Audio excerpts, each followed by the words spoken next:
Sure that little light's flashing. Yeah, my light just came on, so we're good. All right, it's about 7 o'clock. I'm gonna go ahead and get started.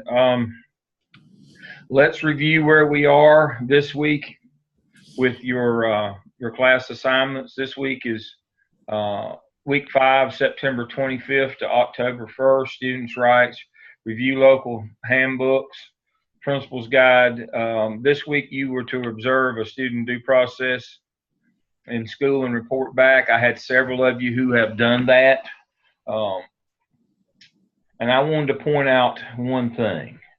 I had a really good response from a student, and I won't call the name because that's unimportant, that said that they observed the due process and it went well, and they treated the student kindly and fairly, and they worked through all of those things, keeping in mind, remembering that the student had never been in trouble and the family had never been in trouble, and it was one of those legacy students, and that's well and good. And there's no but coming. That's a good thing.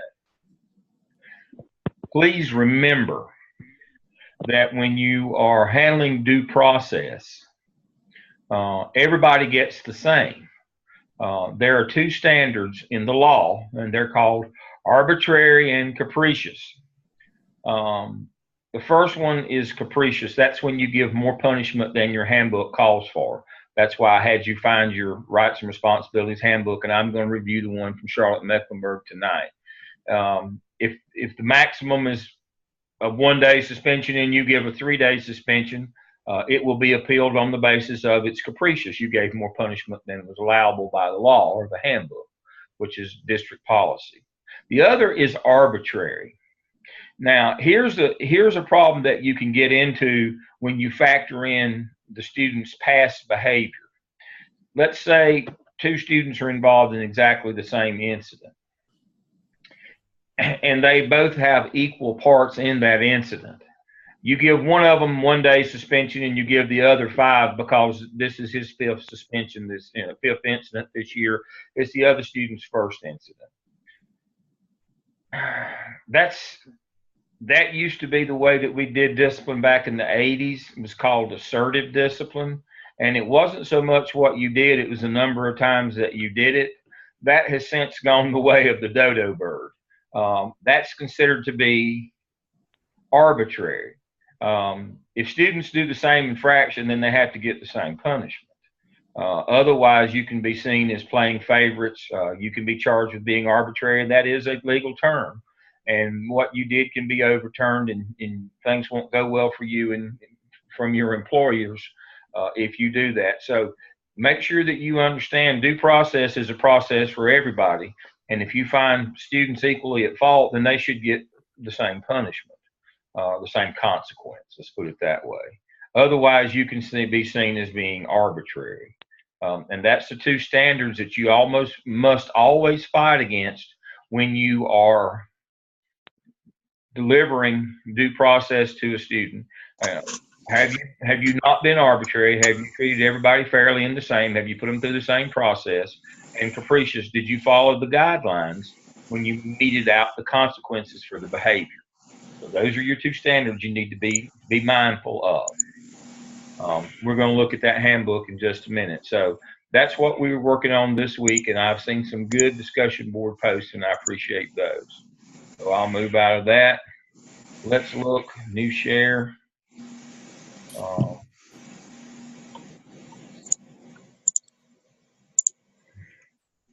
Let's look at where we are. By week 5, we should be developing a rough draft of task 2. You can begin to look at your Zooms. Again, you don't have a Zoom every time, but make sure that you look at your Zoom schedule. You should be having a rough draft of your task 2 by now. The task 1 drafts have been excellent. As I told you last week, and again, I apologize that half of you weren't invited last week. My email blew up after the first one. Couldn't send another one for a few minutes. With task 1, make sure of 2 things. One, that you did a review of your school budgeting procedures to see if the school leadership team was involved in the budgeting process And the idea there is to make sure that the budget supports the school improvement plan. Doesn't do any good to write a nice school improvement plan if you don't put the budget resources behind it. So even in the law, and I showed that last week, 115C 288 speaks about those two together in combination, that those have to be available for review in the front office to parents or interested parties. And the reason why is for folks to look at those two documents together and to see if the budget supports the school improvement plan. And so that's what I simply ask you to do, is to find a copy of your school budget and then look at your school improvement plan and make sure that they support one another. So when you write your OMA, we ask you to do a review of the school budgeting process to see if the school improvement team is involved in that budgeting process, so that we know that the school improvement plan is supported. So that's one of those prompts that's in task one. The other one that I'm seeing that we're having a little problem with is special populations. That doesn't mean special ed. Special ed is part of special populations, but the ones that we want you to review are EC and 504, your limited English proficiency / ESL, English as a second language, your academically gifted, Title I, and your intervention team referrals. And the reason why we want you to do, and that's MTSS, the multi-tier system of support. The reason why we want you to look at those special populations is to know what's going on your campus, and are you delivering what you're supposed to be delivering. Now, specifically, Title I, AG, EC 504, ESL, LEP, those are all federal programs. And they have people who are in charge of monitoring those, either your EC chair, your special POPs coordinator, your compliance technician in the central office. You have people that look about those things. The intervention team leads to a federal program, but it is not part of a federal program. While your EC teacher is on that committee, they are not the leader of that committee. They are simply there as a reference. The school intervention team, whether you call it the care team or you have some other acronym that goes along with your mascot, is unimportant. It's the group that gets together and wants teachers refer kids who are having academic or behavior problems and put them through the levels of MTSS and eventually make a decision whether or not to test them for EC. That's an intervention team. The state refers to that as a school-based committee. That's important because that means the principal is in charge of that. You better know how it works and if it's working and if they're following the guidelines. Some principals in Charlotte-Mecklenburg 6 years ago got fined because their intervention team was simply taking African American males and testing them almost immediately without doing the MTSS, with no interventions, no anecdotals, no nothing. As soon as they were being referred, they were being tested for EC. And so they abnormally high placement rate, and they figured out why. The principals weren't monitoring the process. And so they weren't putting them through the 90-day or 180-day MTSS. They were just referring them straight on to get tested for EC. Those principals were reassigned, and it was not a lateral or a promotion. So you need to know how that works at your school. Now, it may not work exactly that way at the school that you get your first administrative job, but it will work roughly that way wherever you are. MTSS has been adopted statewide, that process of 30 days minimum of anecdotals, 30-day minimum of the first level of intervention, and 30 more days of either that intervention if successful or a different intervention if not successful. Some districts have added 30 more days into those two. Regardless of what's going on, you need to know what's going on in yours. Let me answer this. Okay.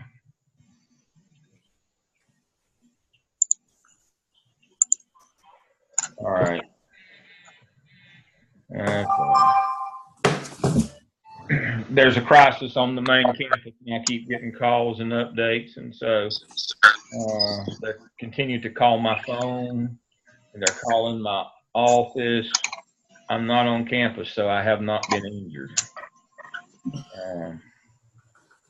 All right.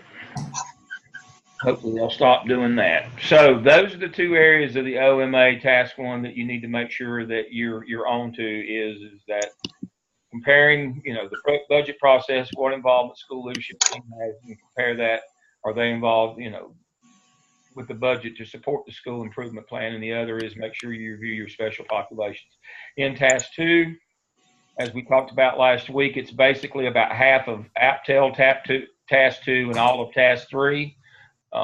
If you did an academic area, if you led teachers in the staff development to improve instruction. Now, if you picked PBIS as your most pressing need, which I told you not to, but if you pick PBIS or attendance or graduation rate, you're going to have to write a whole new task 2 for the OMA, because the whole idea of the task 2 and OMA is you're to lead a group of teachers in staff development to improve instruction. And if you pick an academic area in your APTEL last semester, then that's exactly what you did. So it's about half of task 2 APTEL and all of task 3 if what you picked as your most pressing need was an academic area. And that's what you were working on, was leading teachers in staff development. If you're doing something non-academic, then I can't help you. You'll just have to write it from the prompt. Okay. Let's look quickly. New share. Let's look quickly at task 3, upcoming. And you'll have to bear with me as I go through this. It takes a while. There's the grading rubric. Let's go back to the directions.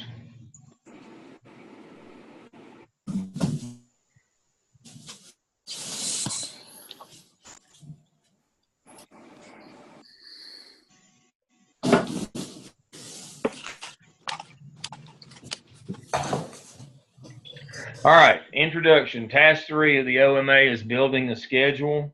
The candidate will develop an analysis of the existing school schedule to include, but not limited to, the following: assessment of the current scheduling procedure, strengths, and areas for improvement, alignment with any related school improvement team findings, alignment with legal requirements for ongoing teacher collective planning and instruction. And I gave you a document for that, and it's also posted here on our Blackboard, the legal requirements for planning and instructional time. Alignment with the needs of diverse and exceptional populations for providing accommodations for specific groups and individual needs. And that's why I said you need to make sure you do that review in task 1, because you're going to need it when you get to task 3. Evidences of input from faculty, utilization of findings as a basis for revising the current schedule.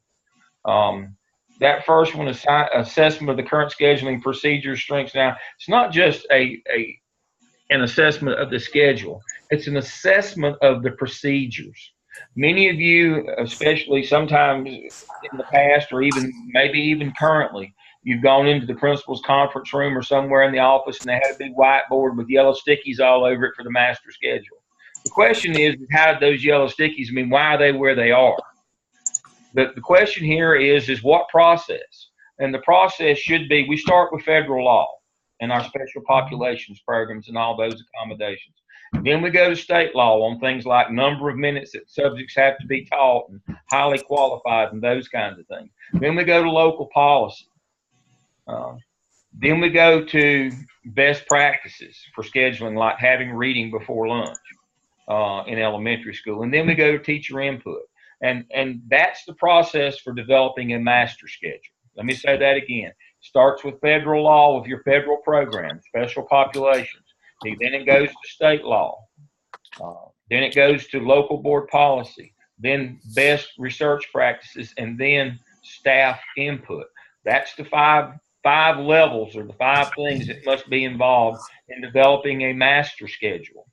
And then you're supposed to check and make sure that that your budget supports that, and your schedule supports your school improvement plan. If you're trying to improve your reading scores and you don't increase the amount of time that you have in reading through your master schedule, then you're not supporting your school improvement plan initiative with your master schedule. And you've got to put resources behind that as well. It all works together. These are not single things. Your budget must support your school improvement plan, and your master schedule must support your school improvement plan. Otherwise, you're just hoping. You don't have a plan. And so when we talk about assess the current scheduling procedures, What I want you to find, how do we go about putting those stickies on the board? Which ones go first? What are the priorities? They ought to be your federal programs. Then it ought to be the state things. Then it ought to be the local initiatives. Then it should be best practices. Then it should be teacher input. And it should go that way. That's the way that you develop a master schedule. Then you develop a new proposed schedule, or a draft of the current one with some changes in it. Either one, if it's minor stuff, you can do a draft of the current one that just has the changes. And you have to write a rationale that says you have to justify the changes present. Administration. Your rationale again should be based on to meet federal law, to meet state law, to meet local board policy, to meet best practices, or because teachers want this, and it doesn't violate any of the first four. Again, my story to tell you on that one is this. I always have to tell a story. I was in eastern North Carolina, and I have no idea where I was. My GPS just showed a circle blinking with an arrow. I was in the middle of nowhere. I at one point saw a sign that said 35 miles to Topsail Island. And so I have no notion. There was no name of the town. Even the gas station was out of business. I was so far out in the middle of nowhere. And I finally found the school that I was going to. And I had to wait an hour to see the principal. And unfortunately, I had to go back 2 weeks later to meet the new principal. And the reason why I had to go meet the new principal 2 weeks later is that principal got removed, because when I got there that day, they were undergoing a Title I audit. They had a Title I program at their school. They were not a Title I school. Very quickly, the difference is if you've got more than 80% of your kids on free and reduced lunch, you're a Title I school. Every kid in the building, whether they're Title I or not, whether they're that 20% that's not, doesn't matter. Every teacher and every kid shares equally in the Title I funding. If you have a Title I program, that means you have around 50% of your kids on free and reduced lunch. Only the kids that are Title I can share in the resources for Title I, the money, and the teachers, etc. The school that I visited, and it's important that it was out in the middle of nowhere, nobody would drive by that school and say at random, I think we'll do an audit here. The Title I teacher had called Raleigh to DPI and reported the principal for putting,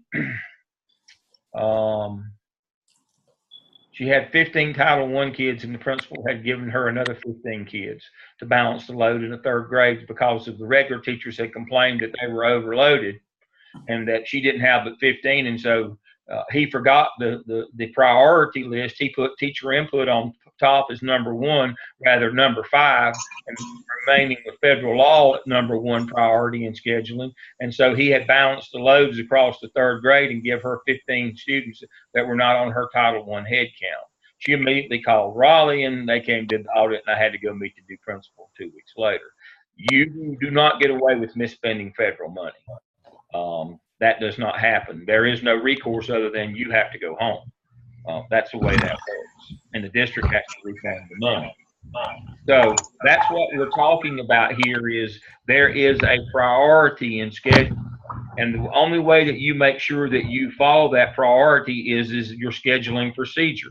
First things first, when you start a master schedule, we plug in all of our federal programs. Follow all federal law. Second thing, we plug in all of our state mandates. Third thing, we plug in all of our local district non-negotiables in scheduling, and they make you a sheet in every district I've ever been in. I even have a copy of the secret one from Guilford for elementary school. Here's the non-negotiables, things that you have to do for the district. Then comes best practices, and then comes teacher input. And it always has to be in that order. Can't be any other order. And so that's what we're asking you to do, is to look at that and make sure that that process is being followed. Then look at the schedule. Does it support the school improvement plan? And then you develop a new schedule or a draft of the old one with some changes in it that would represent better meeting those 5 criteria, or what I call the rationale: federal, state, local, best practices, teacher input. That's the rationale. That's the list, and it's in that order. That's what you're going to be doing in task 3. That's all of it. I mean, that's all of task 3 right there. Assess your scheduling procedure, assess your schedule, develop either a new schedule or a revised draft of the old schedule with changes to better suit and to better match the school improvement plan, the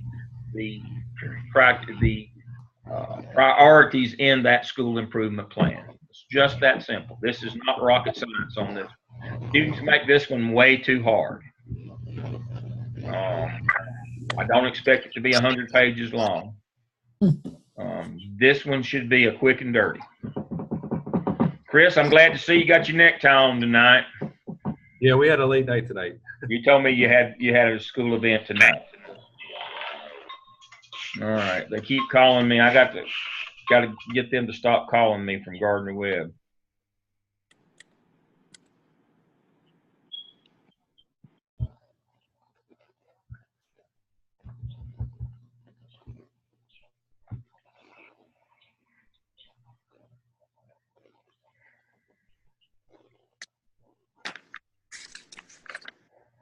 All right.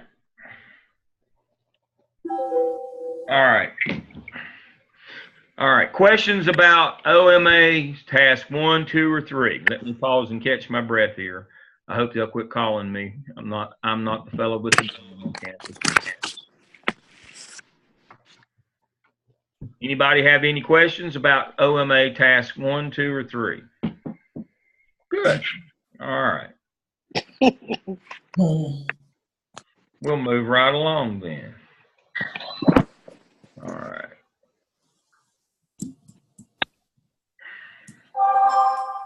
Okay.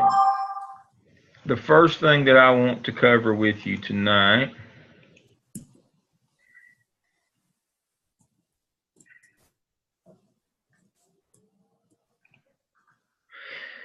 is the Bible. And I don't mean to be a heathen and refer to that, but when you remember, we're looking at due process and discipline right now is our main topics and the law behind those.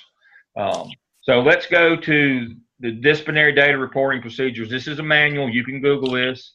I've got it on our weekly tab for week 5, but you can Google this. This is the reporting manual, and I've referred to this several times. And it talks about discipline. And here are some of the major functions or some of the major points that you need to remember about this manual. We organize data reporting in Power School. You know, you have to enter your incidents in Power School. We organize those around incidents, not outcomes. Let me say that again. We report incidents, not outcomes. We report the fight.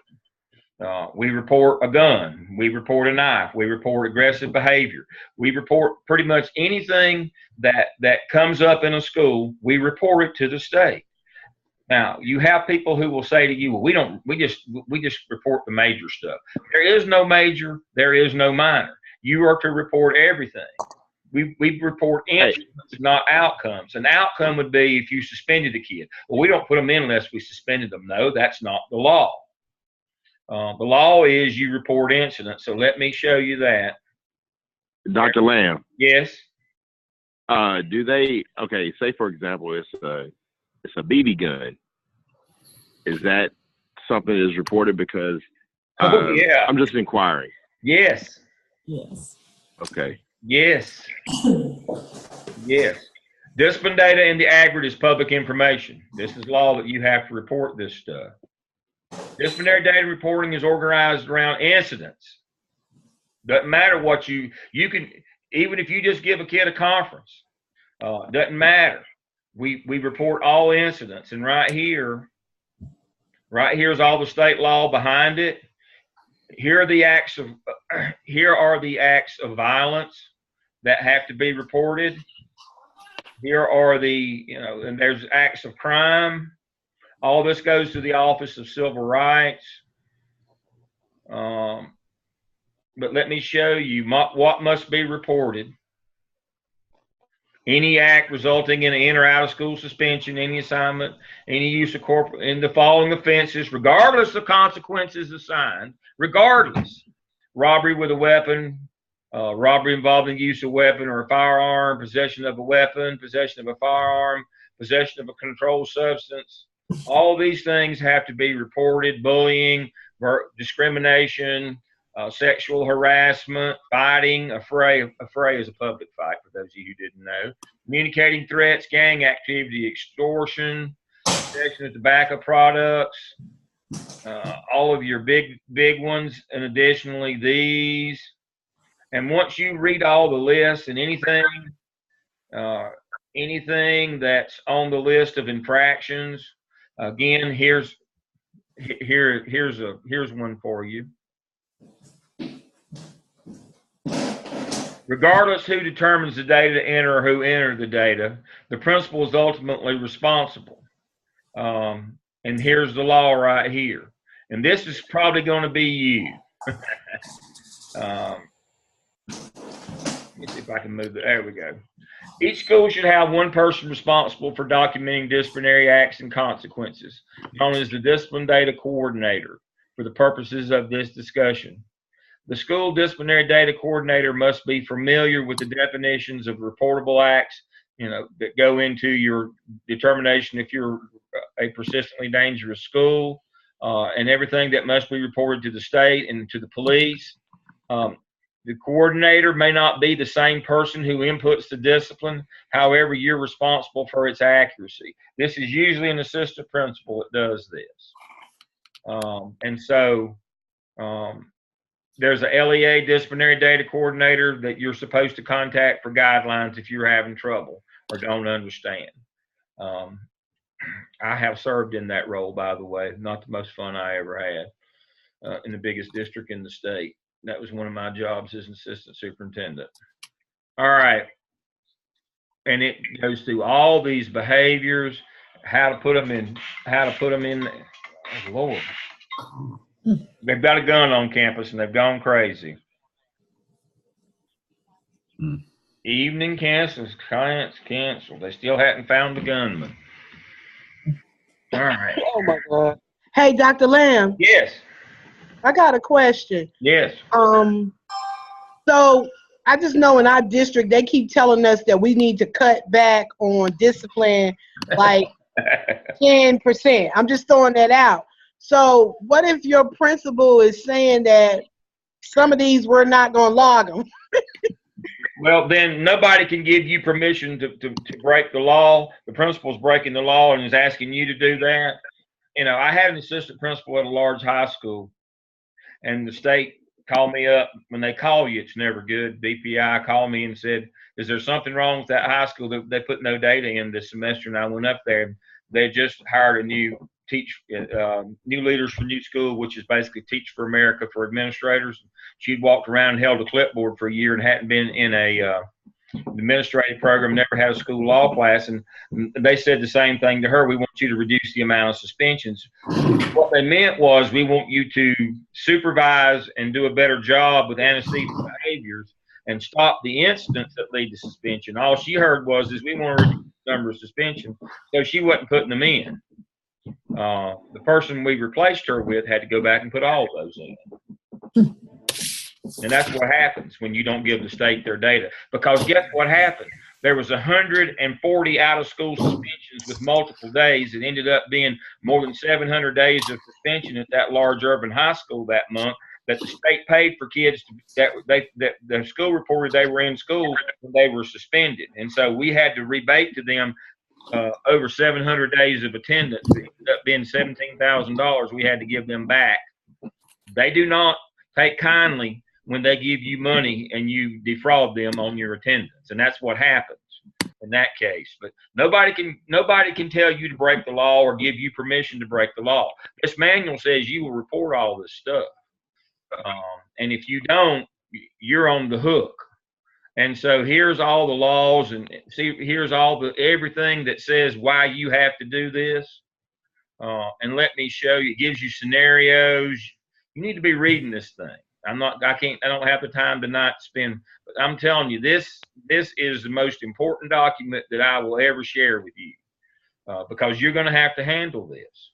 And let me show you what has to be reported here. And let me scroll on through here. Bullying, I mean, all this stuff has to be has to be reported. And you know that you can't generate a suspension letter until it's put in Power School. So you can't be making up your own, bootlegging your own suspension forms. All right, so here we go. Here is everything that has to be reported under the state. This is all the categories. Description of the behavior right here. And I would like somebody to be smart enough to point out to me anything that a kid could do in school that's not on this list. It must be reported to the state, regardless of whether you give them. And here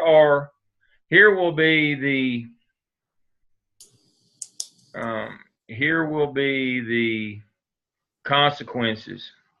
And so it doesn't matter that you didn't suspend the kid. It doesn't matter that you didn't give them after-school detention or in-school suspension. It does not matter. Here are all the different consequence types that you also must report along with those incidents. I've seen cell phone. When you take a cell phone? Oh, yeah. And we're going to get to that BB gun in just a minute here, by the way. If I can get this thing to roll back up. PDFs and Zoom don't like one another.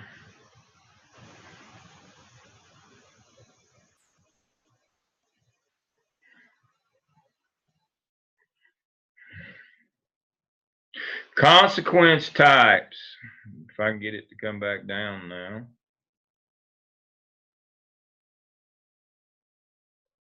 Come on.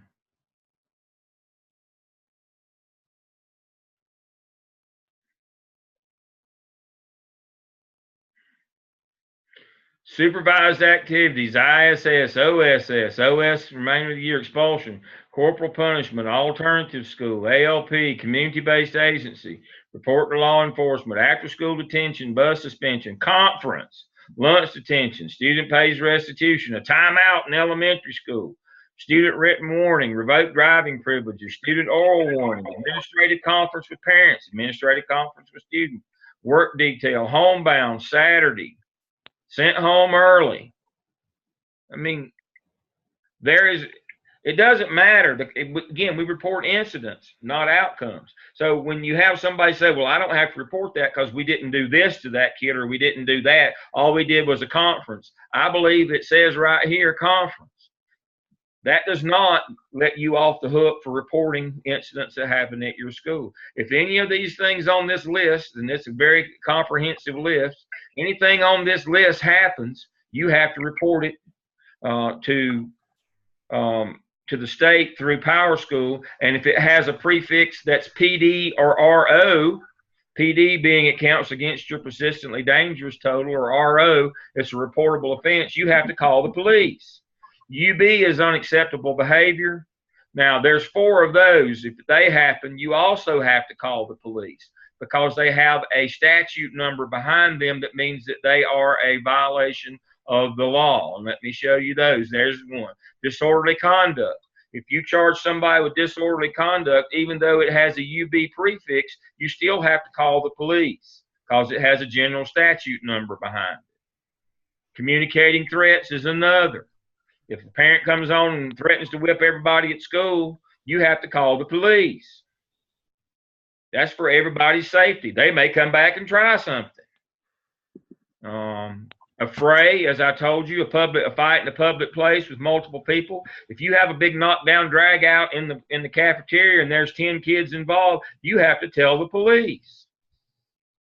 And then there's one more here somewhere, and it's a possession. There it is.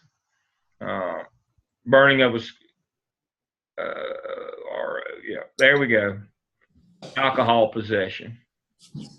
So this is the law right here. You have to dress code violation. There's nothing that happens at a school in terms of discipline that the state doesn't want to know about.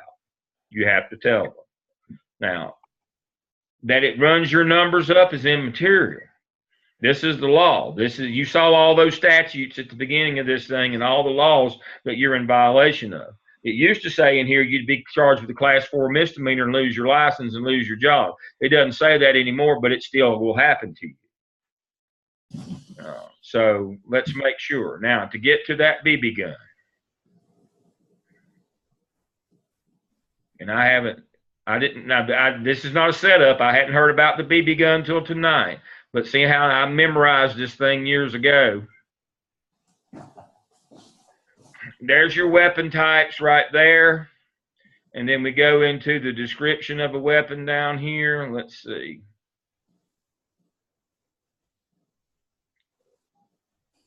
There it is. Any gun, rifle, pistol, other firearm, BB gun. That's a weapon. That's not Dale's opinion. That's state law.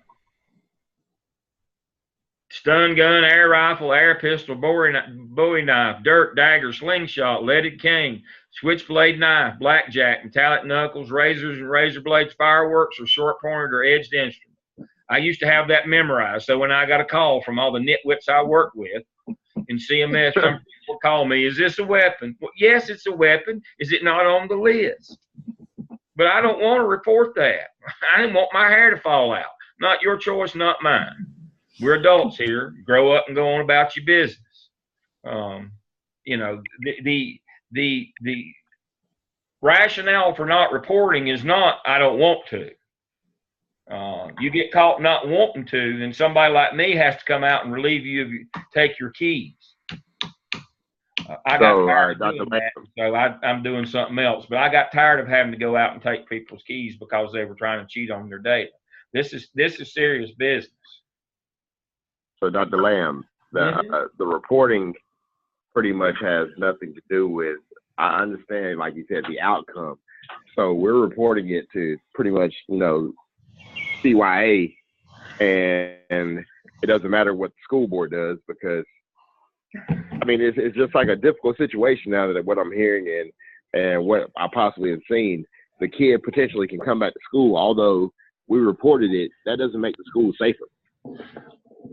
It's not about making the school safer. Reporting is the law.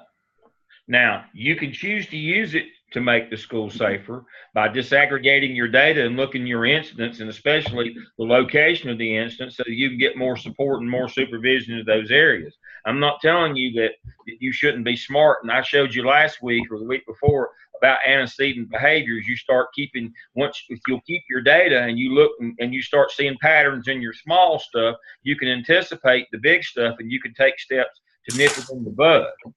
If you're smart, right, so use your data to your advantage. But I'm just telling you, this is not about that. This is about following the law. This course is about law and finance.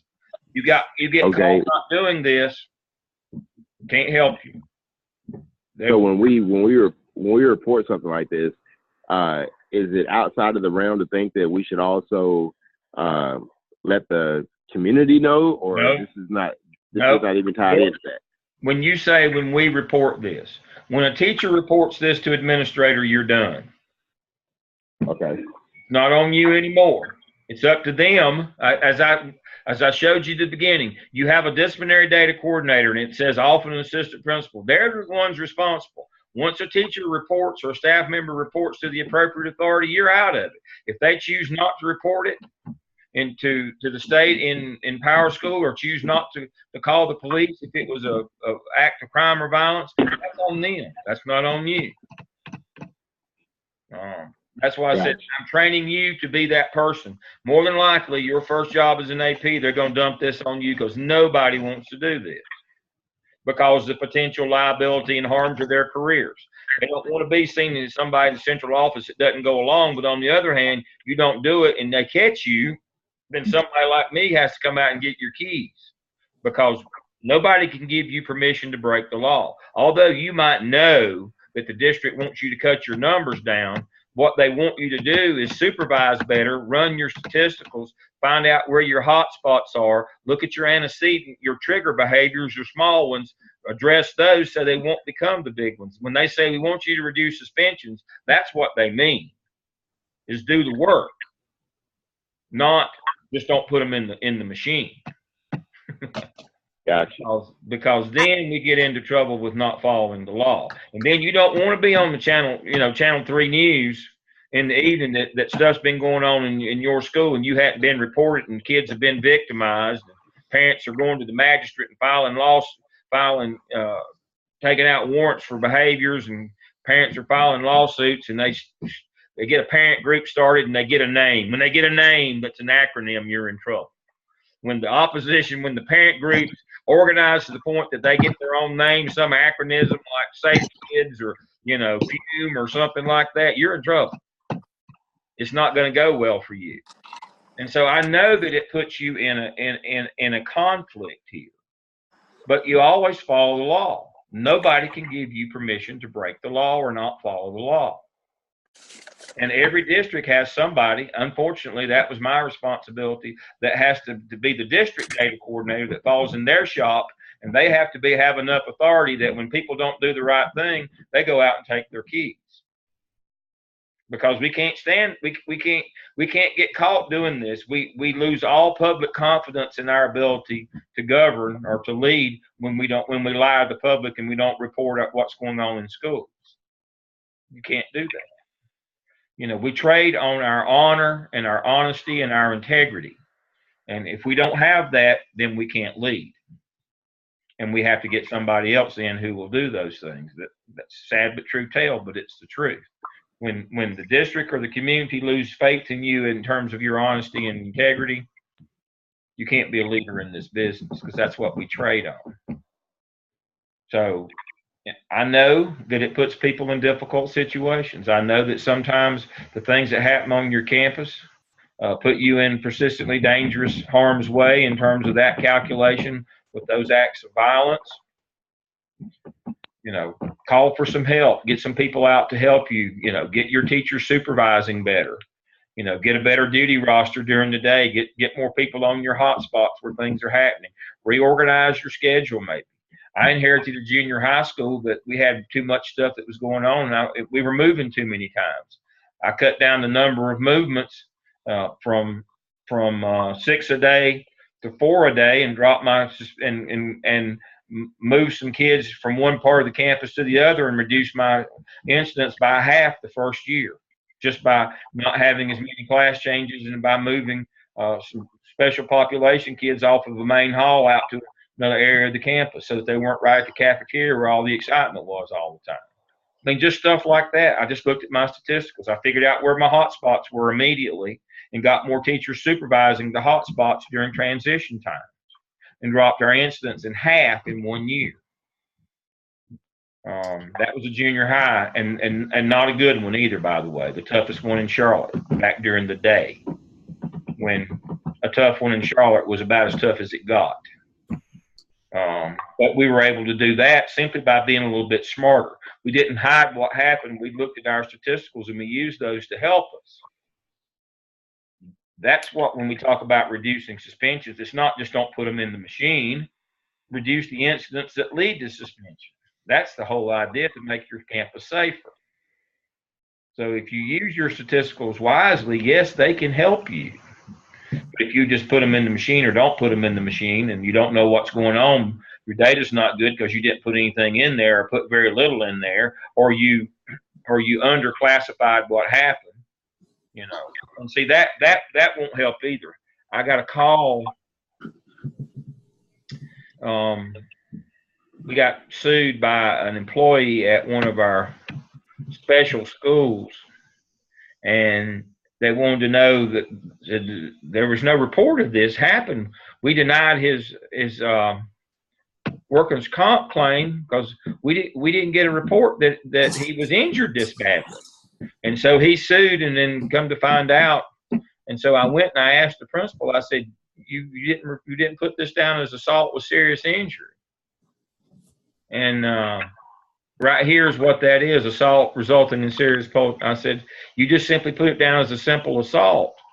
Why? She said, well, she said to me, the surgery was successful and he regained some use of his arm, so we felt like that it wasn't that serious. I can't make this up, folks. That's exactly verbatim. The surgery was successful and he regained some use of his arm. And I was like, oh my God, what would you consider to be serious injury then? it was a discipline. It was one of those, what we used to have, behavior schools for BEH kids, the self-contained units. And so we had a school for that in Charlotte, Mecklenburg, called Morgan School. And they have those isolation rooms that are padded that you have to put kids in. And somehow they were trying to get the kid in there. And this fella, he got his arm caught in the door and basically jerked his arm off. Not completely off, but they had to reattach his arm and put pins in his shoulder. And I mean, he was out of work for 6 months and had a number of surgeries, and she just put it down as a simple assault. I mean, that's the kind of stuff that happens when you underreport. And then when he went for his workman's comp, they said, no, you didn't have a serious injury. You're just jaking us. You're just trying to beat the system for money. And we're like, oh my God. And so I go over there immediately and find out, yeah, he was seriously injured, but she didn't want to put it down because it was going to look bad on her statisticals, not understanding that there was ramifications for an employee that was hurt on the job. And that she had underreported it, and when she declassified it from an assault with injury to a simple assault, she didn't have to call the police. So there was no police report, there was no record. So the people over in HR, when they saw this claim come across their desk, there's no police report, there's no record that school had a serious assault. So they just denied his claim. He sued our pants off and won. That's why I'm sitting down. I still have no pants over that. They thrashed us severely. We lost in a big way. Not a little loss. not a little loss.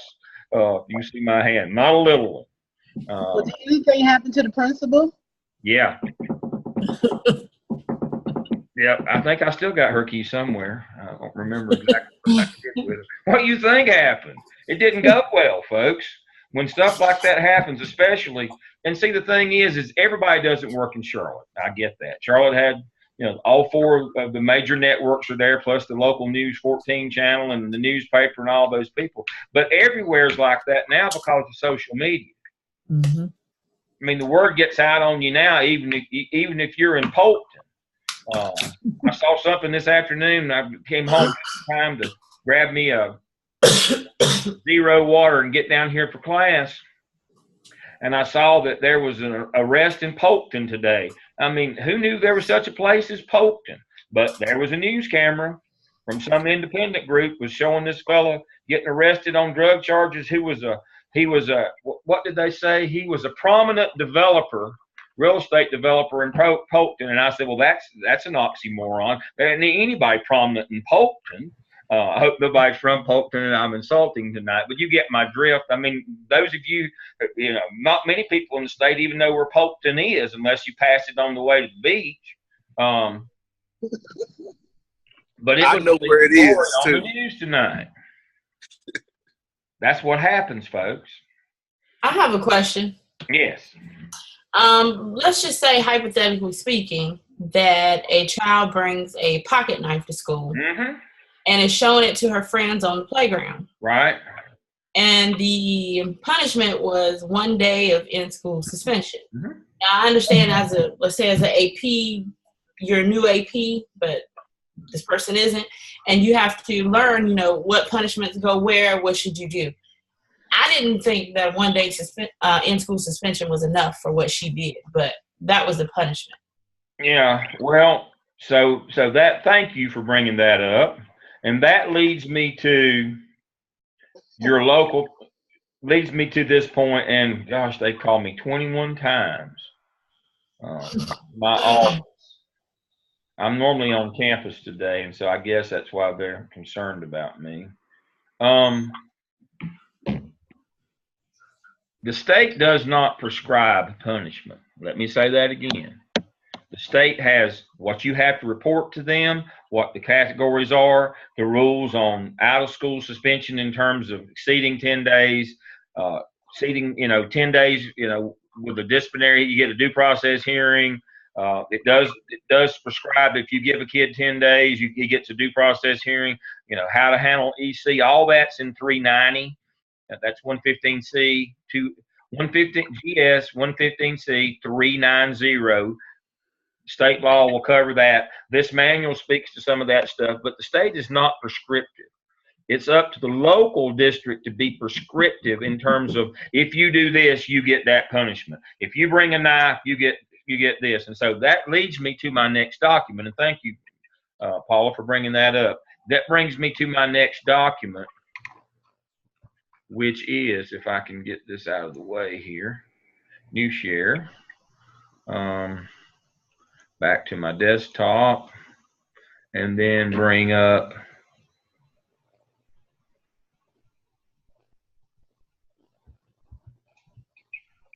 right here. Every district in the state of North Carolina is required to publish a Students' Rights and Responsibilities Handbook that contains their Code of Student Conduct.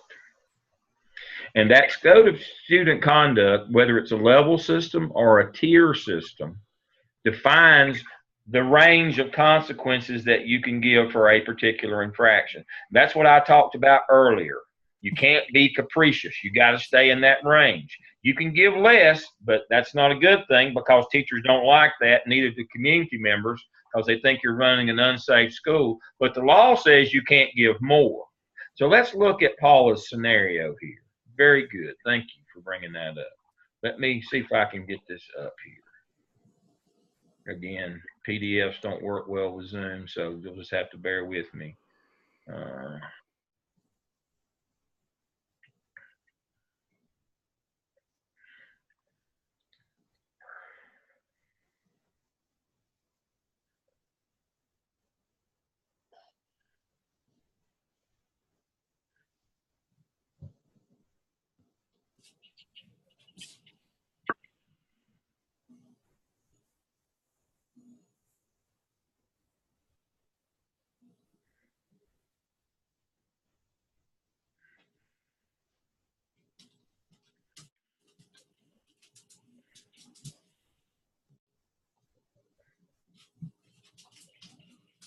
Okay, so they define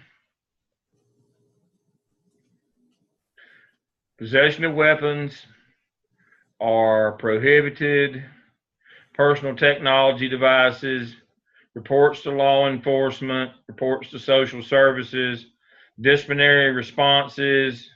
They use a tier system. Here's what happens for tier 1. Potential responses.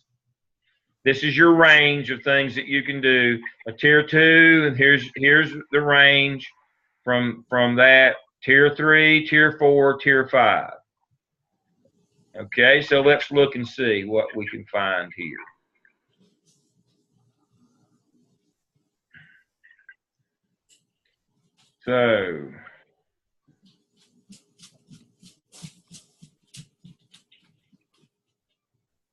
So you can see these are the state infractions, but then the district defines what you do with people, with students who do these infractions. Okay, so we're getting close now.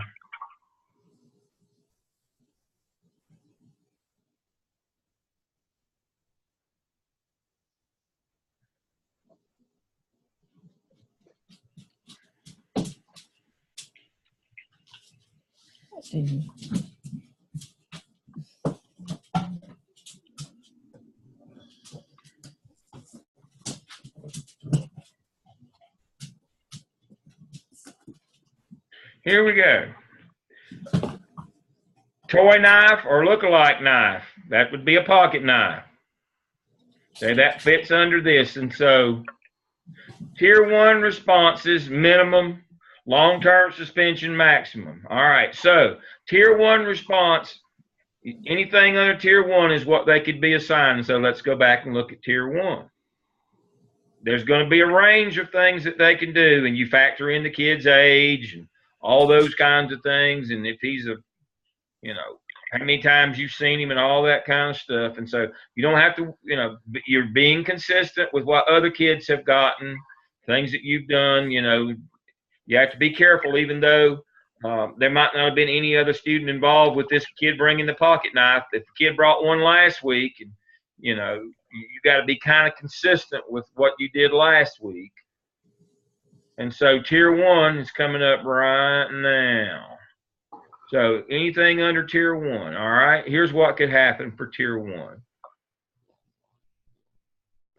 parent contact, conference, counseling, verbal warning, peer mediation, social restriction, return of property, bus suspension, after-school detention or Saturday school behavior contract, in-school suspension, school-based community. All right, so no out-of-school suspension for a tier 1. So if they gave that student in-school suspension, then that would fit within the range of punishment that they could be given. For something like a pocket knife, according to this, we don't do out-of-school suspension in this district for something like a pocket knife. Now, if they threatened somebody with it, or if they had stabbed somebody with it, that's a different story. But just having it in their possession, this is the range, and that's the way the code of conduct works, and that's the standard of arbitrary and capricious. A kid last week had a pocket knife. You gave him 1 day in-school suspension. This week a kid has a pocket knife. You gave him 10 days of in-school suspension. People are going to say, that's arbitrary. Or this kid brings a pocket knife and you give him a 3-day out-of-school suspension when the handbook says most you can do is tier 1. Tier 1 says most you can do is in-school suspension. That would be capricious. The state defines all the incidents. They define what the incidents are and what has to be reported, and they give you consequence types. But now the local school district tells you which consequence to pick for the infraction that they committed. That's your code of conduct. That's how that works. They work in combination. Okay, everybody understand. The state defines what the infractions are. These are infractions in our state that have to be reported to us. Some of them have to be reported to law enforcement. Here they are. You can't just not put them in because you don't want to. We report incidents, not outcomes. And so you can't use the excuse, well, I didn't suspend that kid, so I didn't have to tell anybody. Nope. Even if you had a conference with them, you have to report that infraction. Now, punishment that you give or consequence is determined by the local Board of Education through their adopted code of conduct. And it tells you exactly what you can and can't do. But you kind of need to be consistent from kid to kid if there's similar incidents or same kids in the same incident. You have to be careful about that. Well, this kid's been here 10 times this semester and this kid's been here none. You have to be kind of careful about differentiating their punishment. They did the same thing. That could be construed as arbitrary. So that's part of due process. Now, last thing tonight, I see my time is slipping away, but I could do this all day. I've got one more document that I wanted you to look at, and I'll pull it up. And then the reason I can show you this one, it's now out of date. That we can't show you the ones for now because of security reasons. Every district has a manual when you become an administrator on how to use PowerSchool. The previous iteration of PowerSchool was called NCWise, and so I'll show you that NCWise manual. Let's see what I do with it. Do I still got it here? Dr. Lamb. Yes. I'm just a little curious because we had a 6th grade. He brought a knife and he was charged. Yeah. But at the elementary level, you're not charged. Usually we don't, unless, again, if you bringing a pocket knife or bringing a knife are two different things, and what you did with it once you brought it is what usually brings about the charges. And so that's what I mean. Every case is different. You can't just say we're going to do this every time. Every case is different, and every case is adjudicated on the merits of that case. Older kids usually get a stiffer punishment if they bring a knife, and elementary kids do. That's age based. But if I bring a knife and Nicole brings a knife, and I've got mine out just showing my buddies, and she's got hers out threatening the people that she says has been bullying her, that's two different things. That's no longer, now that's, that's communicating a threat with a weapon or assault with a weapon.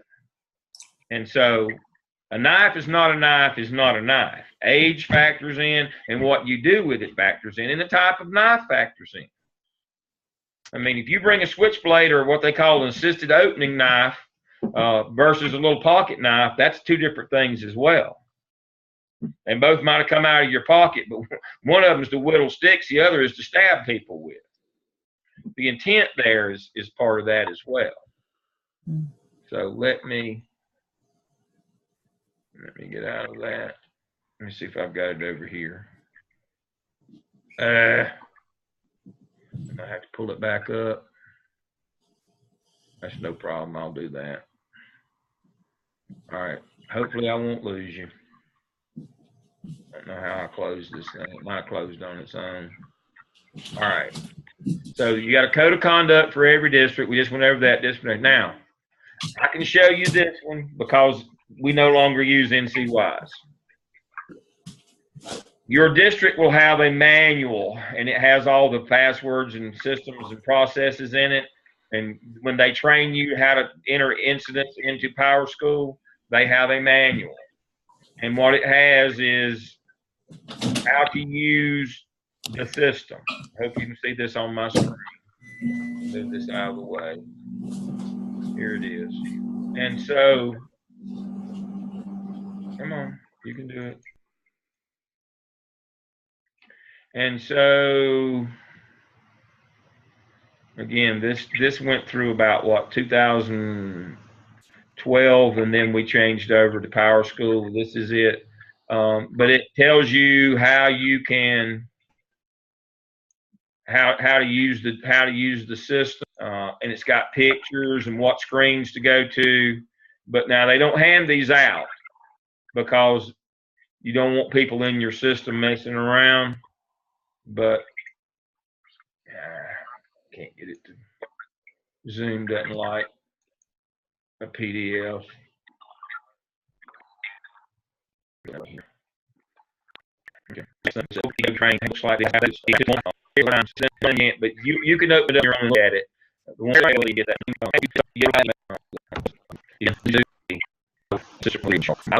principal meetings, and I would, and the area superintendents. I was in the central office, and then we had areas, and I would go around and make sure that the area superintendent, when they had the assistant principal meetings, would tell them, if your principal is telling you to underreport or not report or break the law, you need to call me immediately. And I would tell them, look, if I have to come get somebody, don't let it be you. Nobody can give you permission to break the law. If your principal is you need to make sure that you're clear. And if you feel like they're asking you to break the law, tell them to put it in writing. I know that's not going to go well for you, but losing your license and never working again is not going to go well for you either. Maybe you should have done a better job picking the principal that you worked for. But this is not something that you play with. You get sued over things like this. Community loses faith in you. One of the reasons why I wanted to talk about tort liability, and you can be charged with negligence. If you do something where you hide data and show intent, and the kid gets hurt because you weren't telling people what was going on or you were ignoring it, it's easy to lose these cases. And you get caught not reporting things to the state, and the state asks for money back, or you get charged with a class two misdemeanor. Things not going to go well for your career. And let me remind you of one last thing before I sign off tonight. When you sign the assistant principal contract, it's for 1 or 2 years. If you're old enough that you've got career status, you give it up when you sign that contract. So if something happens while you're an AP and you lose that job, they don't have to give you a teaching job again. You're playing for keeps here. This is a class in law and finance. It's my job to teach you the law to protect yourself and to protect the adults and the kids that are in your building. And hiding things and not addressing things is not safety for anybody. So hopefully you will take this the right way. You'll look at that reporting manual. You'll look at your code of conduct, and then as I said, they won't show it to you now, but once you get a job as an administrator, there is a training manual. They'll teach you how to use Power School, how to go screen to screen and do the right thing. The state defines what the infractions are. The local defines the punishment that goes with those fractions through the code of conduct. That's the way discipline works in North Carolina. Questions that you have on what we've covered tonight? It's ugly sometimes in this business, folks, but this is the way it works. This is the way it works. Dr. Lamb, you said you lose your longevity. What you say you lose? Your license. You lose your license to practice. That's what all of you're working so hard for right now, is to get your degree and a principal's license. That license is not for life. If you get convicted of a class 2 or 3 misdemeanor, you know, if you get convicted of a felony, you lose your license. That's a dud. You get convicted of a felony, they take your license. But if you get convicted of a class 2 or 3 misdemeanor, not reporting data to the state, and they get you on you lose your license for that as well. No license, you have no job. Okay. We're playing for keeps here. This is big boy and big girl stuff. It's a hard lesson to learn.